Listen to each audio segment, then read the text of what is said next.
Assalamualaikum warahmatullahi wabarakatuh. Dan kami akan membentangkan tajuk Ahkam Ar-Ridha di bawah subjek ayat Ahkam kod subjek SYL 31102. Dan kami terdiri daripada 5 orang, iaitu Nur Dianibeta Abdul Rahman, Siti Nashkuria binti Muhammad Salim, Ibtisam binti Jaafar, Fatimah Fathira binti Muhammad Faisal, dan Nur Hanis binti Hamdan. Bismillahirrahmanirrahim. Assalamualaikum warahmatullahi wabarakatuh. Saya Nur Hanis binti Hamdan, nombor metrik 050482.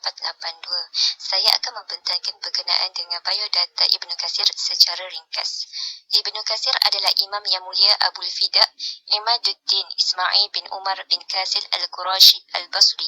Beliau berasal dari kota Basrah, kemudian menetap belajar dan mengajar di Damaskus. Ibnu Katsir dilahirkan di Majdal, iaitu sebuah tempat di kota Basrah pada tahun 701 Hijrah. Beliau dibesarkan dalam keadaan yatim di mana ayahnya telah meninggal dunia ketika beliau berusia 3 tahun. Ibnu Katsir dikurniakan hafalan yang istimewa dan beliau menuntut ilmu semenjak kecil lagi. Guru pertama beliau adalah Burhanuddin Ibrahim bin Abdul Rahman Al-Firazi yang terkenal dengan nama Ibnu Al-Firqah. Beliau juga mempelajari hadis, fiqh dan menghasilkan karya dalam bidang tersebut. Beliau menulis karya yang besar mengenai hukum hakam namun tidak sempat diselesaikan. Pada tahun 774 Hijrah, beliau telah menghembuskan nafas terakhirnya pada hari Khamis bulan Syaban di kota Damaskus. Ketika itu beliau berumur 74 tahun.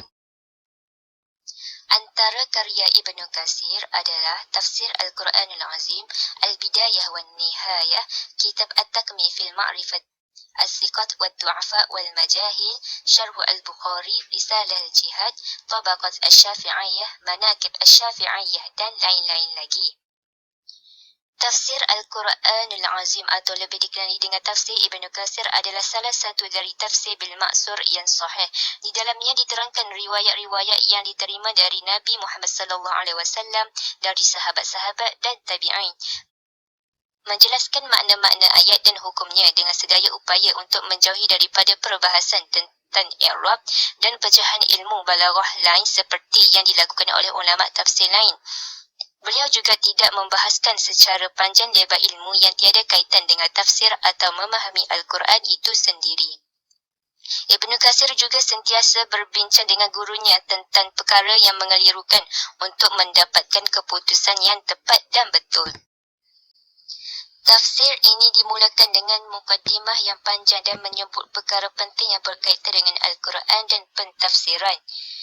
Di dalamnya juga Ibnu Katsir telah menghuraikan metodologi penulisan kitab tafsirnya sebagaimana berikut. Yang pertama, mentafsirkan Al-Quran dengan Al-Quran. Yang kedua, mentafsirkan Al-Quran dengan al-hadis sekiranya tidak didapati keterangan daripada ayat-ayat Al-Quran. Yang ketiga, mentafsirkan Al-Quran dengan pendapat sahabat sekiranya tidak terdapat keterangan daripada Al-Quran dan hadis, memandangkan sahabat dan golongan yang lebih mengetahui tentang persoalan-persoalan tersebut. Yang keempat, merujuk kepada pendapat tabi'in apabila tidak menemuinya dalam Al-Quran atau pendapat para sahabat. Sekian dari saya. Hukum penyusuan susu ibu. Firman Allah Ta'ala, A'udzu billahi minasyaitonir rajim.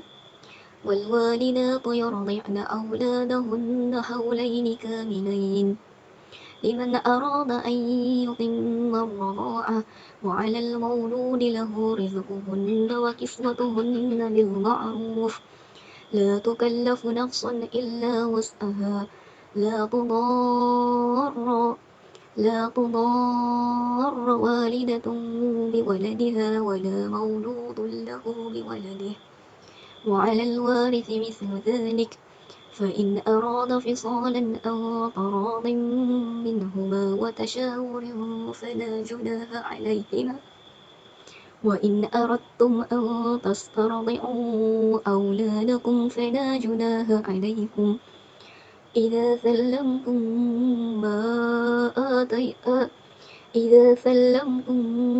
ما آتيتم بالمعروف واتقوا الله واعلموا أن الله بما تعملون بصير.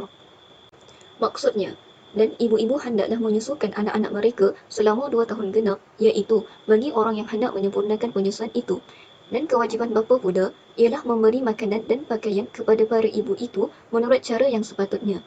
Tidaklah diberikan seseorang melainkan menurut kemampuannya. Janganlah menjadikan seseorang ibu itu menderita kerana anaknya, dan jangan juga menjadikan seseorang bapa itu menderita kerana anaknya. Dan waris juga menanggung kewajipan yang tersebut jika si bapa tiada. Kemudian, jika keduanya, yakni suami isteri, mahu menghentikan penyusuan itu dengan persetujuan yang telah dicapai oleh mereka sesudah berunding, maka mereka berdua tidaklah salah melakukannya. Dan jika kamu hendak beri anak-anak kamu menyusu kepada orang lain, maka tidak ada salahnya bagi kamu apabila kamu menyerahkan upah yang kamu mahu beri itu dengan cara yang patut. Dan bertakwalah kamu kepada Allah, serta ketahuilah sesungguhnya Allah sentiasa melihat akan apa jua yang kamu lakukan. Surah Al-Baqarah ayat 233. Tafsir ayat. Tafsiran ayat 233 dari surah Al-Baqarah di bawah adalah berdasarkan kepada kitab Sahih Tafsir Ibnu Katsir. A'udzu billahi minasyaitonir rajim. والوالدات يرضعن أولادهن حولين كاملين. Tafsirannya, bimbingan daripada Allah bagi para ibu agar mereka menyusui anak-anaknya dengan sempurna selama 2 tahun penuh.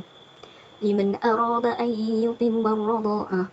Setelah 2 tahun tidak dikatakan lagi penyusuan. Seseorang tidak akan menjadi mahram dengan sebab radha'ah, yakni penyusuan, melainkan jika proses menyusu itu terjadi pada usia tidak lebih dari 2 tahun. Apabila anak yang menyusu tersebut berusia di atas 2 tahun, maka dia tidak akan menjadi mahram. وعلى المولود له رزقهن وكسوتهن بالمعروف. Tafsirannya, seorang bapa berkewajipan memberikan nafkah dan pakaian kepada ibu bayi yang menyusui dengan cara yang ma'ruf, iaitu yang sesuai dengan kebiasaan yang berlaku di negeri masing-masing dengan tidak berlebih-lebihan atau juga terlampau kurang, sesuai dengan kemampuan dan kemudahan yang dimiliki oleh bapa si bayi. لا تضار والدة بولدها. Tafsirannya, iaitu si ibu memberikan anaknya kepada bapa dengan maksud menyusahkan bapa dalam mengasuhnya. Hendaklah si ibu tadi tidak menyerahkan bayinya itu ketika baru lahir sampai ia menyusuinya. Kerana bayi seringkali tidak dapat bertahan hidup jika tidak menyusu. Setelah berlalu masa penyusuan itu, ia boleh menyerahkan bayi tersebut jika ia menghendaki dan hal tersebut tidak menyusahkan bapanya. Wala mauludun lahu biwaladih. Tafsirannya, si bapa berkeinginan untuk merebut anaknya daripada isterinya dengan tujuan menyakitinya. Demikian itu, si bapa tidak boleh merebut bayi tersebut daripada ibunya dengan tujuan membuatnya sengsara. وعلى الوارث مثل ذلك. Tafsirannya, ahli waris diwajibkan seperti apa yang diwajibkan kepada bapa anak itu, iaitu memberi nafkah kepada si ibu bayi dan memenuhi semua hak-hak serta tidak mencelakakannya. فإن أراد فصالا عن تراض منهما وتشاور فلا جناح عليهما. Ayat ini menafsirkan bahawa jika kedua orang tua bayi itu telah sepakat untuk melepaskan sebelum 2 tahun dan keduanya berpandangan adanya kebaikan dalam hal tersebut bagi si bayi, dan setelah keduanya berbincang dalam mengambil kesepakatan, maka tidak ada dosa bagi keduanya. Namun, keputusan tersebut tidak boleh dari satu pihak saja, iaitu ayah ataupun ibu.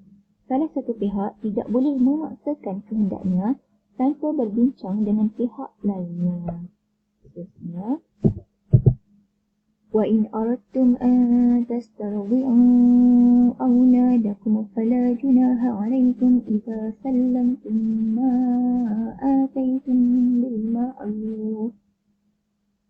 Ayat ini menafsirkan, jika bapa dan ibu si bayi itu telah sepakat menyusukan anaknya kepada orang lain kerana sesuatu sebab, baik dari pihak bapa atau ibu, maka tidak ada dosa bagi si ibu atas penyerahan bayi kepada suami, dan tidak ada dosa bagi seseorang wanita lain yang menerima bayi tersebut untuk disusui. Demikian pula, tidak berdosa si ibu menyerahkan upahnya yang terdahulu dengan cara yang paling baik, Lalu anak tersebut disuguhkan wanita lain dengan upah tersebut dengan cara yang ma'ruf, iaitu upah yang layak. Wattaqullah dalam segala hal dan keadaan kalian. Wa'lamu annallaha bima ta'maluna basir. Sadaqallahul azim. Ayat ini menafsirkan tidak ada sesuatu pun yang tersembunyi darinya, baik dari keadaan atau ucapan kalian. Seterusnya, perbincangan intisari ayat. Hukum yang telah dinyatakan berdasarkan surah Al-Baqarah ayat 233 ialah: yang pertama, tidak ada persusuan kecuali pada usia menyusu. Berdasarkan ayat liman arada an yutimma radha'ah, yang bermaksud seseorang tidak akan menjadi mahram dengan sebab persusuan kecuali jika proses menyusui itu tidak lebih dari 2 tahun. Berdasarkan Sunan Tirmizi bahawa tidak menjadi mahram sekiranya menyusui anak berusia 2 tahun dan ke atas. Menurut hadis yang diriwayatkan oleh Ummu Salamah yang menyatakan bahawa tidaklah menjadikan mahram kerana penyusuan kecuali penyusuan yang mengenyangkan perut dengan air, susu dan dilakukan sebelum putus penyusuan. Pandangan Ad-Darul Qutni dari Ibnu Abbas, Rasulullah SAW bersabda, tidaklah menjadi mahram kerana penyusuan kecuali dengan penyusuan tersebut dilakukan pada usia kurang dari 2 tahun. Tafsiran Ibnu Katsir berkenaan sabda baginda dengan air susu ialah penyusuan di bawah umur 2 tahun. Yang kedua ialah persusuan pada anak yang sudah besar. Imam Muslim meriwayatkan sebuah hadis berkenaan Sayyidatina Aisyah yang berpendapat bahawa penyusuan anak yang sudah besar berpengaruh dalam kemahraman. Pendapat yang sama juga dikemukakan oleh Atta bin Abi Rabah dan Al-Laits bin Sa'ad. Namun, para isteri Rasulullah yang lain menolak pandangan Sayyidatina Aisyah. Manakala jumhur ulama berpandangan bahawasanya menyusui anak berumur 2 tahun ke atas dikecualikan daripada menjadi mahram. Ibnu Katsir mengatakan hadis diriwayatkan dari Ad-Dardawi, dari Thawr, dari Akrimah, dari Ibnu Abbas lebih sahih. Maksudnya, penyusuan yang terjadi setelah 2 tahun tidak mempunyai pengaruh apapun. Yang ketiga ialah upah menyusu. Ibnu Katsir menafsirkan ayat wa'alal mauludi lahu rizquhunna wa kiswatuhunna bil ma'ruf dengan bermaksud seorang ayah berkewajipan memberikan nafkah dan pakaian kepada ibu bayi yang menyusui dengan cara yang ma'ruf. Ma'ruf yang dimaksudkan ialah sesuai dengan kebiasaan yang berlaku dan di negeri mereka masing-masing dengan tidak berlebih-lebihan atau juga terlampau kurang, sesuai dengan kemampuan dan kemudahan yang dimiliki oleh ayah si bayi. Seiring dengan itu, Al-Tahaq berkata, jika seseorang menceraikan isterinya sedangkan ia memperoleh anak dari isterinya tersebut, apabila bekas isterinya itu menyusui anaknya, maka sebagai ayah dia berkewajipan memberikan nafkah dan pakaian kepada bekas isterinya tersebut dengan cara yang ma'ruf. Seterusnya, tidak boleh memudaratkan diri sendiri dan memudaratkan orang lain, iaitu saling memudaratkan. A'udzubillahi minasyaitonirrajim. La tudarra walidatun biwaladiha, yang bermaksud janganlah seorang ibu membuat kemudaratan iaitu kepada sang ayah disebabkan kerana anaknya. Ayat ini ingin menjelaskan bahawasanya seorang isteri tidak boleh memberikan anaknya kepada suami dengan bertujuan untuk menyusahkan suami dalam menjaga anaknya. Dan seorang isteri juga tidak boleh menyerahkan anaknya ketika baru saja lahir hingga anak diberikan susu, kerana bayi tidak akan dapat bertahan hidup jika tidak diberikan susu. Wala mauludun lahu biwaladi, yang bermaksud dan juga seorang ayah tidak boleh membuat penderitaan iaitu bagi si ibu kerana anaknya. Jadi Mujahid, Qatadah, Ad-Dhahak, Az-Zuhri dan Ibnu Zaid ada mengatakan bahawa seorang suami tidak boleh merebut anaknya dengan berkeinginan untuk menyakiti dan membuat seorang isteri sengsara. Kemudian wa'alal warisi mislu zalik, yang bermaksud dan ahli waris pun berkewajipan demikian. Mujahid, Asy-Syu'ab dan Ad-Dhahak juga ada mengatakan seseorang tidak boleh melakukan mudarat kepada kerabatnya. Pendapat jumhur ulama pun ada menyatakan bahawa ahli waris diwajibkan memberi nafkah kepada ibu bayi dan memenuhi semua hak-haknya serta tidak menyakitinya seperti yang diwajibkan kepada ayah anak itu. Kemudian melepas penyusuan dengan kerelaan dari kedua belah pihak.